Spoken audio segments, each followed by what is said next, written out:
Welcome to this explosive breakdown of one of the most talked about meltdowns in daytime television history. Imagine this, the set of ITV's Loose Women, that iconic British chat show where no topic is off limits, buzzing with the usual mix of laughter, debate, and unfiltered opinions from its powerhouse panel of women. Today, though, the guest of honor isn't just any celebrity, it's Liam Neeson, the gravel-voiced Irish powerhouse who's commanded the silver screen for decades with roles that scream intensity, from the relentless Avenger in the Taken trilogy to the brooding force in Schindler's List. At 73 years old, Neeson's still got that magnetic presence, the kind that draws you in with a stare alone, and he's there to promote his latest action flick, a high-octane thriller called Shadow Pursuit, where he plays a retired spy pulled back into the shadows for one last deadly dance. The audience is electric, clapping as he strides onto the colorful, Sophie-lined stage,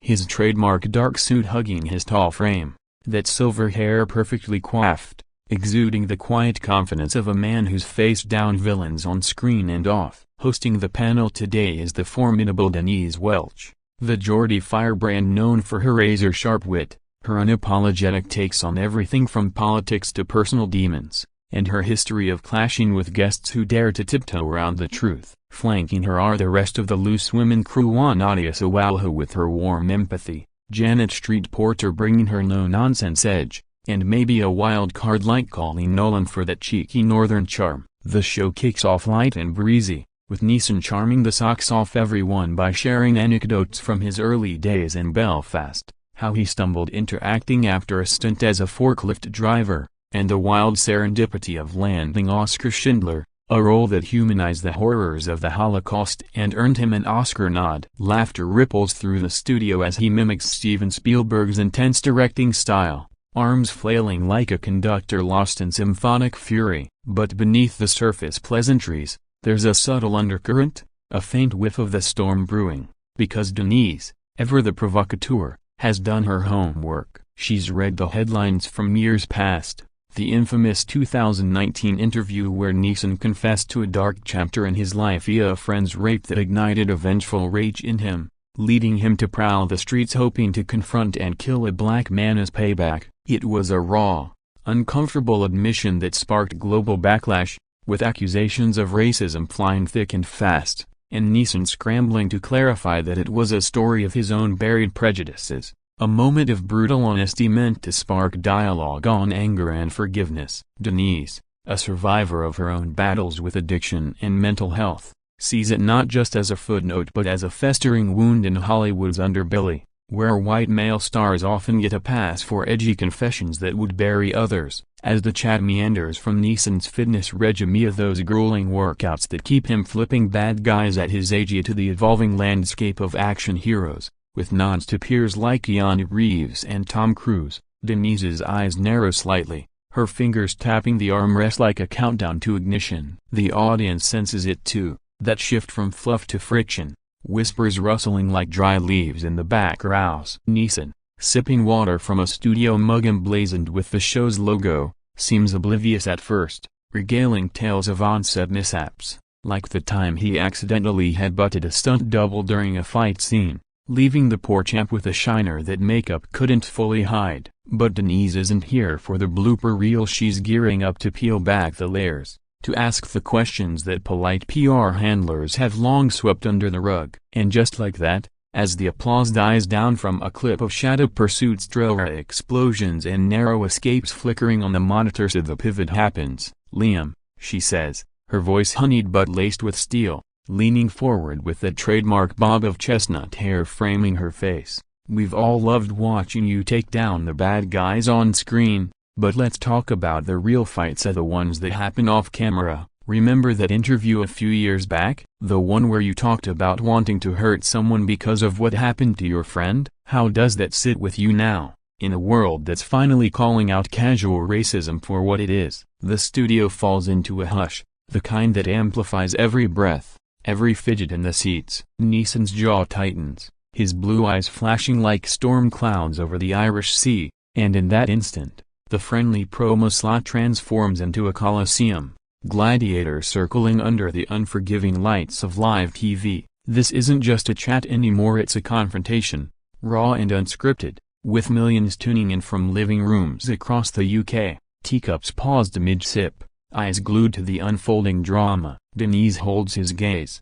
unflinching, her own history of speaking truth to power, from calling out tabloid trolls to championing mental health reform, fueling her resolve. The other panelists exchange glances, Nadia biting her lip in anticipation, Janet smirking like she smells blood in the water. Neeson shifts in his seat, the leather creaking audibly over the microphones, and you can almost hear the gears turning in his mind, weighing the polished response against the fire rising in his chest. Little does the audience know, this question is the spark that will ignite a blaze, turning a routine appearance into tabloid gold, a viral sensation that reignites debates on celebrity accountability, forgiveness, and the color lines that still divide us. As the seconds stretch, the weight of those words hangs heavy, a prelude to the eruption that's about to shake the foundations of loose women's polished facade. And we're just getting started, folks. Buckle up, because what comes next will leave jaws on the floor and hashtags trending for days. The silence after Denise's question stretches like a taut wire, ready to snap, the studio lights casting long shadows across the panel's faces, highlighting the faint lines of tension etching Neeson's brow. He sets down his water glass with deliberate slowness, the clink echoing like a gavel in the courtroom of public opinion. And when he speaks, his voice is that familiar rumble, low and measured, but edged with the gravel of defensiveness. Denise, I've addressed this before multiple times. In fact, he begins, his Northern Irish lilt carrying a hint of frost, and I stand by what I said then. It was a dark time, a moment of pure, animal rage after something unspeakable happened to someone I loved. I wandered those streets not as a hunter, but as a man grappling with the ugliest parts of himself, and thank God I found my way back without harm done. To call it racism is to miss the point. It's about owning the prejudice we all carry, the shadows we confront to become better. The audience murmurs, a wave of mixed reactions rippling through, some nods of understanding from those who've followed his mea culpas, others furrowed brows from viewers hungry for deeper reckoning. Denise, undeterred, leans in closer, her eyes locking onto his with the intensity of a spotlight, her voice rising just a notch, that Geordie cadence turning each word into a dart. But Liam, owning it isn't enough when the world sees a white man admitting he went looking for a black man to kill as revenge. It's not just a personal story, it's a symptom of a system that normalizes that kind of thinking. We've got black families watching this, young actors of color tuning in, and they hear rage and see threat. How do you square that with your roles, like in The Grey, where survival means facing the beast within? Did that beast ever whisper the same ugliness to you on set? The other women jump in now, the panel's dynamic kicking into high gear like a well-oiled machine designed for dissection. Nadia, ever the voice of compassion, chimes in softly, Liam, we appreciate the vulnerability, truly, but Denise has a point. It's 2025, and Hollywood's finally reckoning with its sins. From Weinstein to the lack of diversity in blockbusters, your story hit hard because it echoed too many unchecked privileges. Janet Street Porter, spectacles perched on her nose like a judge's gavel, adds her blunt force. Look, you're a national treasure, but let's not kid ourselves. That confession landed like a punch in a time when we're tearing down statues and calling out microaggressions. Did it cost you roles, friends, or just a few uncomfortable dinners? Neeson, feeling the encirclement, straightens his tie, a subtle gesture of armoring up, his face a mask of controlled fury as memories flood back at the media frenzy of 2019, the cancellation threats, the supportive op-eds from figures like John Barnes who praised his candor as a step toward healing. But here, under the glare of loose women's unblinking eye, it's personal, invasive, the kind of probing that turns a guest into a specimen. He counters, voice gaining volume, I've spent my career telling stories of redemption. A Schindler's List was about a flawed man saving lives amid atrocity. My mistake was human, not heroic, and I've donated to anti-racism causes, mentored young diverse talent. But this feels like trial by ambush, not conversation. The audience erupts then, a split applause, half cheering his pushback, half gasping at the accusation of ambush. Phones already lighting up with texts and tweets. Denise fires back,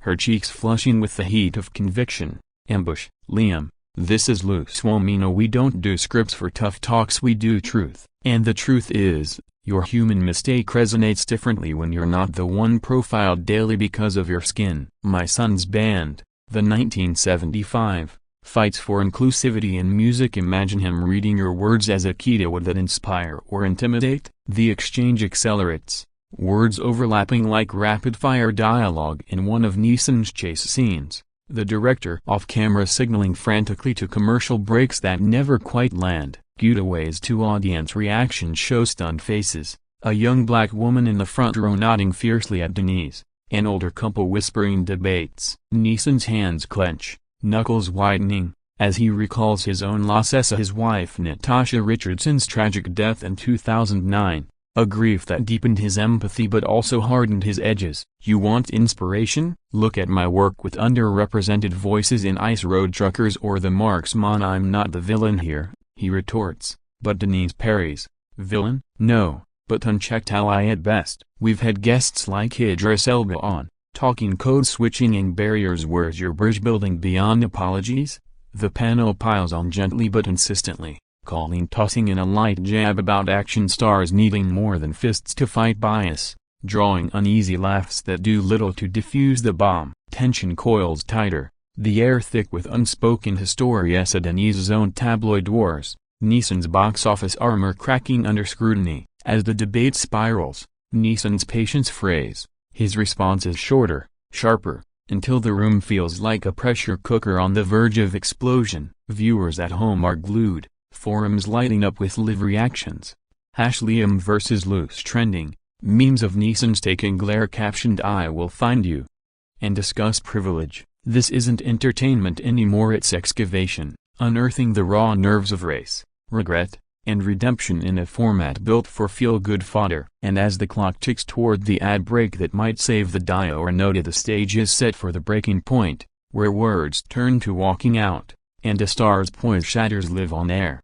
Midway through the skirmish, with the studio audience hanging on every syllable like spectators at a verbal tennis match, Neeson attempts a pivot, his actor's instinct kicking in to reclaim the narrative, steering back to safer waters with the story from Shadow Pursuit's filming in the Scottish Highlands, where blizzards nearly derailed the production and he bonded with co-star Lashana Lynch over shared laughs in a freezing camper van. Lashana is a Forcia Black, brilliant, and unafraid to call me out on set when my improv veered too bro-ish. That's the real work, building those bridges one scene at a time, he says, a disarming smile cracking through the scowl, hoping to humanize the moment. But Denise, scenting deflection, isn't buying it. Her laugh is short, sharp, like shattering glass. Bridges? Lovely, Liam, but let's not romanticize Lashana's fighting battles you never had to. From casting couches to colorism critiques, your story wasn't improv, it was a script from a darker era, and we're asking for the rewrite. The panel amplifies, Nadia sharing a poignant tale of her own brushes with industry bias, how Arab heritage meant endless typecasting until she carved her path on EastEnders, while Janet recounts skewering posh producers who dismissed her as too opinionated for women's mags. The conversation broadens, weaving in broader threads of the rise of #MeToo's echoes in 2025, with fresh expose copyright tests on aging icons like Neeson dodging deeper dives, stats on Hollywood's diversity lag where only 18% of speaking roles go to people of color per UCLA reports, and the cultural shift post-George Floyd demanding more than lip service from A-listers. Neeson, cornered but articulate, pushes back with passion, citing his support for IATS strikes and donations to Black Lives Matter chapters, his voice rising like a swell in a Celtic ballad. I've walked picket lines, funded scholarships for underrepresented filmmakers. Actions over words. Denise, what more do you want? Blood? The word blood lands heavy, an unintended echo of his confessed vengeance, and the audience inhales collectively, a hush falling as Denise's eyes widen, then narrow. Blood? That's precisely the imagery that haunts communities when stars like you normalize vigilante justice tied to race. I'm not asking for blood, Liam, I'm asking for evolution, for you to use that taken clout to amplify voices, not just defend your own. Sparks fly hotter now, the exchange devolving into overlapping accusations. Neeson calling the panel moral grandstanders safe in their ITV bubble, Denise retorting that grandstanding is surviving scrutiny. He dodges with charm offensives. Off mic, producers whisper urgently into earpieces, the floor manager hovering like a referee eyeing a foul, but the women hold firm, their sisterhood a bulwark against celebrity steamrolling. Cut to commercial teases show Neeson's face flushed, beads of sweat glistening under the lights, his usual stoic facade fracturing into visible irritation. When the show resumes, the heat hasn't cooled. If anything, it's furnace-like, with Denise doubling down. Let's be real, your apology tour felt like damage control after the indie press lit you up. Have you ever sat with a survivor of racial violence, heard how your words landed like salt in wounds? Neeson, on the ropes, snaps, sat with survivors? I've held my dying wife, buried friends to addiction. A pain isn't a postcode. Denise, you're twisting my honesty into heresy. The audience divides audibly, claps and boos mingling in a cacophony that drowns the monitor's feedback. Social media erupts in real time, X threads dissecting every barb, TikToks remixing clips with dramatic music, from supportive stands decrying woke witch hunts to activists praising Denise as a truth teller. Neeson's mind races back to quieter time as a filming in remote Yukon for the Gray, contemplating mortality amid wolves and wilderness, lessons in humility he thought he'd internalized. But here, the pack is human, verbal, and unrelenting. The panel presses on, calling quipping about needing a safe word for these chats, eliciting nervous giggles that underscore the unease. As minutes bleed into what feels like hours, Neeson's responses grow clipped, his body language screaming retreat across arms, averted gaze, foot tapping like a metronome of mounting frustration. Denise senses the shift, her tone softening fractionally but probing deeper. Liam, vulnerability is your strength. A Schindler wept on screen. Can you hear? For the hurt your story caused. It's a plea wrapped in challenge, but to Neeson, it's the final straw, the moment when defense morphs into defiance. The studio clock glares to 2:15 p.m., halfway through the hour-long slot, and the air crackles with the promise or threat of escalation. Viewers at home brew tea, refresh feeds, some cheering Denise's tenacity, others bemoaning the ambush on a promo tour. This clash isn't just personal, it's a microcosm of generational rifts, where baby boomers' blunt confessions meet Gen Z's demand for intersectional accountability, all played out in the fishbowl of live telly. And as Neeson draws a breath, stealing for rebuttal, no, not the crew, not the crowd, anticipates how swiftly the powder keg will blow. The tipping point arrives not with a roar, but a simmer turned boil, as Neeson's rebuttal to Denise's plea lands like a misfired punchline. Vulnerability? I've bared my soul more than Mosta sold out arenas for charity, lobbied Parliament on domestic violence. But this inquisition? It's not dialogue, it's demolition. His words hang, laced with accusation, and the panel recoils collectively, Nadia's hand fluttering to her chest in surprise, Janet muttering "oh, come off it" under her breath. Denise, the epicenter, doesn't flinch. Instead, she mirrors his intensity, her voice a whip crack. Demolition? Try deconstruction. Liam, a weird dismantling the pedestal white saviors build for themselves. Your lobby work's admirable, but it doesn't erase the echo of "I wanted to kill a black man" rippling through schools and streets. The audience reaction surges, a tidal wave of applause for Denise crashing against scattered support for Neeson. The divide palpable in the front rows where diverse faces lean toward the host's side. Neeson, pushed to the precipice, rises halfway from his seat, hands splayed on his knees as if bracing for flight, his face a storm of red-veined indignation. Enough. You lot sit here pontificating on lives you've never lived, judging a man for a confession meant to heal, not harm. I've evolved, have you? The you lot stings, a broadside at the panel's collective ethos. And Denise counters instantly. Evolved? Prove it beyond press releases. We're not judging, we're holding space for accountability. Something your films preach but your past skirts. Chaos ensues in micro-bursts, overlapping shouts, the audience's roar peaking to near-deafening levels, monitors glitching from the sonic assault. Producers signal wildly, a red light's flashing for mute, Floor crew inching closer with mix at the radio, but momentum has escaped control, the show morphing into a raw, unedited forum on race and remorse. Neeson, breathing heavily, glances at the exit door offstage, a sliver of freedom amid the colored spotlights, his mind flashing to post-incident sanctuaries like his Montana ranch, where horses and hikes mend what headlines break. But Denise presses, voice steady amid the fray. Liam, style, let's build that bridge now. What would you say to a young black fan hurt by your words? It's an olive branch extended over the abyss, but Neeson, pride inflamed, bats it away. I'd say sorry, again, but not to a kangaroo court. The metaphor lands like a slap, evoking colonial echoes that make Nadia gasp audibly. Kangaroo court? That's rich from a man whose stories glorify frontier justice. The barb hits home, Neeson's eyes blazing as he stands fully now, towering over the sofas, his 6'4" frame casting a shadow that engulfs the panel. This isn't justice, it's ambush journalism dressed as chat. I've got a flight to catch, a real work awaits. Not this circus. Gasps ripple outward, the audience frozen in collective shock, phones capturing the standoff for instant virality. Denise rises too, not backing down, her 5'5" stature amplified by sheer will. Circus? We're the ringmasters of real talk. Liam, run if you must, but evasion's the real villain. The other women urge calm, Janet calling sit down, both of you.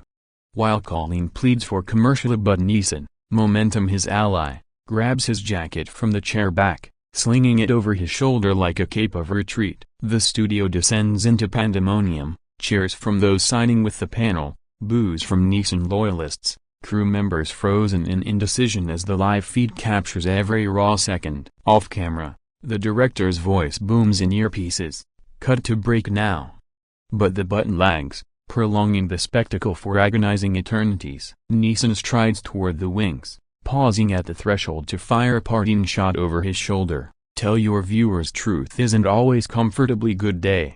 The door swings shut behind him with a thud that reverberates through speakers, leaving the panel in stunned silence. Faces a mosaic of vindication, regret, and adrenaline. Denise sinks back into her seat, exhaling shakily, while Nadia whispers, "Well, that escalated." The audience erupts anew, a standing ovation mixed with whistles, the energy electric yet somber, as if witnessing a cultural earthquake. Back in control rooms nationwide, executives scramble, ITV bosses fielding calls, social teams monitoring the surge. This walkout isn't mere drama, it's a seismic shift, forcing reckonings on how shows like Loose Women balance entertainment with ethics, how guests navigate minefields of past scandals and promo eras. As the ad break finally hits, black screens flashing, be right back to bewildered viewers, the internet ignites, clips dissected on every platform, from BBC News alerts to celebrity podcasts spinning theories. Neeson's team issues a terse statement en route to the airport, a respectful disagreement cut short a wild Denise trends as